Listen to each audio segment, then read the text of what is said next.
So we're going to start off by prepping our canvas using the vine charcoal that's shown on the screen right now. So you're going to need to get that out if you don't have it out already. So we're going to take the vine charcoal, using the side of it, we're literally just going to coat it over the entire square piece of paper or paper that you have that you're following along with. You can see I did use my charcoal to find the angle of my horizon line.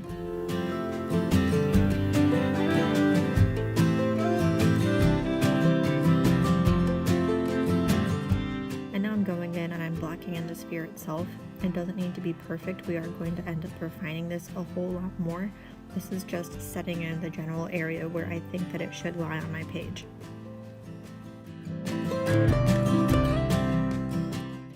So I am adding the shadow from the actual sphere itself. And for our next step, we're going to be blocking out where the shadows would be. We're just using really light pressure, just seeing approximately where they lie on our page. So it kind of curves in and back out. It's almost a triangular shape. And I'm going to go in with my finger. You can also use tissue paper if you have that, like Kleenex. And I'm just blending everything in, smearing it with my finger. And now I'm going to go in and I'm going to add a layer of shading using the vine charcoal. So I'm going in with the bottom layer first.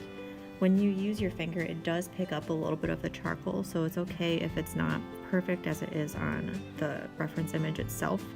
But now I'm going to go in and add the shading that's more in the middle of my structure, and I'm following that curve. And I'm using fairly heavy pressure here. I'm blending it out with my finger as I go. I'm blending out those harsher edges so that it has that smooth appearance like the sphere does have. So you can see that I'm getting a little bit of charcoal dust on my page. You can either just blow that off with like a fan, or since you're not wearing a mask because you're at home, you can just blow on your paper to get those away just like you would a pencil shaving. So now I'm going to start to focus on building in the shadow that's on the table. So I blended it in using a Kleenex, and now I'm blending in the table itself. The table is lighter than the wall that's behind it, so I will eventually go in and darken that up, but right now I just want to blend the page so there's no really harsh marks on it anymore. I'm going to go in with my vine charcoal. I actually like to break mine in half because I like using a shorter amount rather than the entire stick. And I'm going in and I'm deepening up that bottom shadow and deepening the shadow in the sphere itself. So at this point we are just going to continue layering. You can see I'm blocking in the background again. Layering is what builds deepness, it builds depth, and it builds up that shadow when you're using charcoal. And especially after you blend it, if it needs to be darker, you can always just add another layer on top, either with the vine charcoal or with the other charcoal supplies. We'll be using those in a little bit. But I blend as I go. I haven't really touched much of the highlighted areas or the cast highlight, but I have gone in and I've added multiple layers to the shadow that's both on the sphere and the one that is on the table. And I'm always referencing my reference image when I'm doing this, so that I can get accuracy. So you notice the video is shaking a little bit. I was recording this on a drawing board itself, so that's why it is shaking a little. So I have a pretty solid shadow down on my page now. So I'm going to take out my kneaded eraser and I'm going to start creating those highlights that we see on our sphere. So I am just tapping on the page here, erasing just like you would a normal eraser, and I am just taking away the charcoal that's been layered up on the highlighted areas, and then I'm blending it back out with my fingers. At this point I did have a decent amount of charcoal on my fingers, and you would on a piece of paper towel or tissue as well. But the key to this is really layering, blending, and then if it's too layered on there, you can always just take it away, just like I'm doing with the kneaded eraser.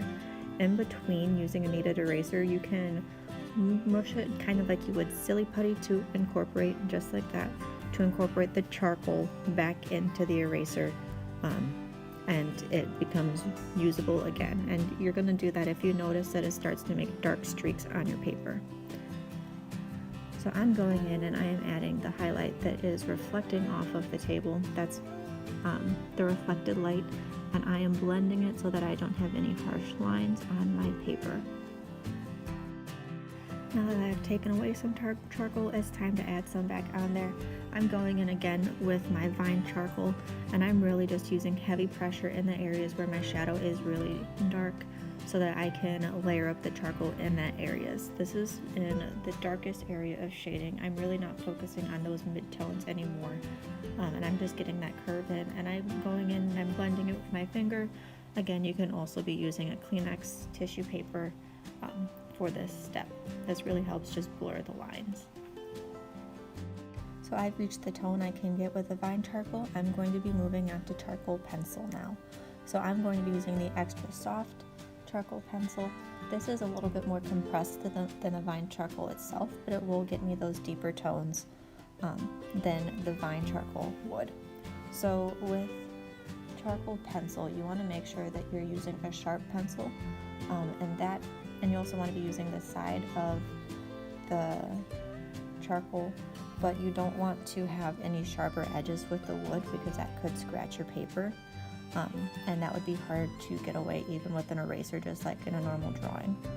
With the charcoal pencil, you're going to go in and get those darkest values, like the darkest area of the midsection and also along the bottom. You're also going to be going in to the shadow itself, and I'm just going around to the outer edge because you can see that the reflected light on the sphere is also apparent in about the middle of the shadow. So I'm going in and I am filling that in, and I'm blending it with my finger, but you can blend it with the other materials I've mentioned before. And I'm going into that area, but I didn't apply any pencil to that area. Now I am going to transition from using my finger to using a piece of Kleenex, solely because I can ball it up in a way where I can blend in finer details than my finger can. My finger gets a wider area. This I can really focus on blending the areas just like at the bottom of the shadow, and blending my shadow entirely.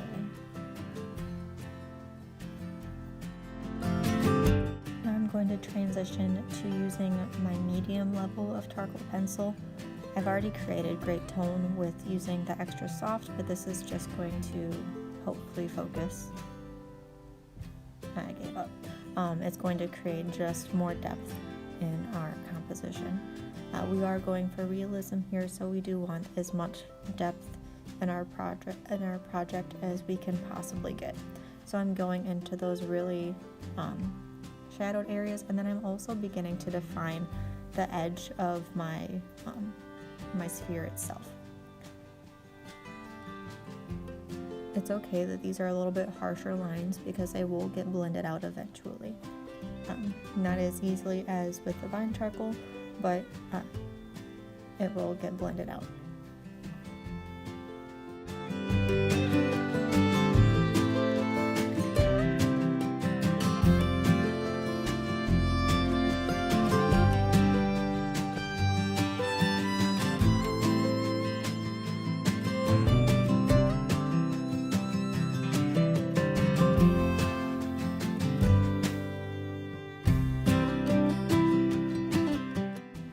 Shadows of my sphere are mainly to the level that I want to get them in. I'm going to do a little bit more refining with my finger, but now I'm going to go in and I'm going to define the area around the sphere itself, both on the sides and just differentiating between the wall and the table that it's on.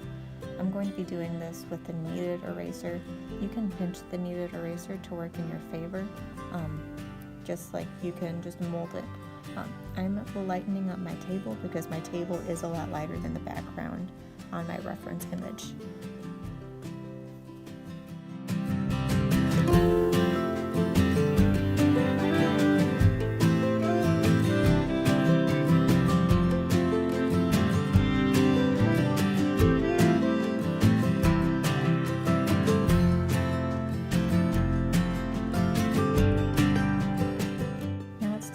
Define the highlight in my sphere itself. So I'm going to be using my kneaded eraser, and I'm just going to add in my highlights. I'm going to be taking away some charcoal mainly on the left side of my sphere, and I will eventually blend it back out with my finger again, but this is how we will get that very highlighted area. And I'm also doing it to the bottom of the sphere because we do have the reflected light that reflects off of the table. I'm going in and I'm blending my sphere so that there are no harsh lines, because there aren't many harsh lines on my reference image itself, and I want to get as close to my reference image as I possibly can. So I wiped off my finger, and that really helped me blend that area between, and I like to make strokes with my finger that go across rather than up and down, across from like a highlighted area to a low lighted area. That really helps move the charcoal across the paper. I'm going in with my kneaded eraser again, and I'm just taking up all the extra charcoal that is on the paper on the table. And it's to a point where I believe that my drawing matches my reference image as much as I can. I've really developed my shadows. I've highlighted the table as much as I can. So I am taking off my tape, and then we do have those lovely triangles that are still in the corner, and I'm just going to blend that out with my finger, and it's going to create a vignette type appearance where it is lighter around the edges. So this is our completed sphere.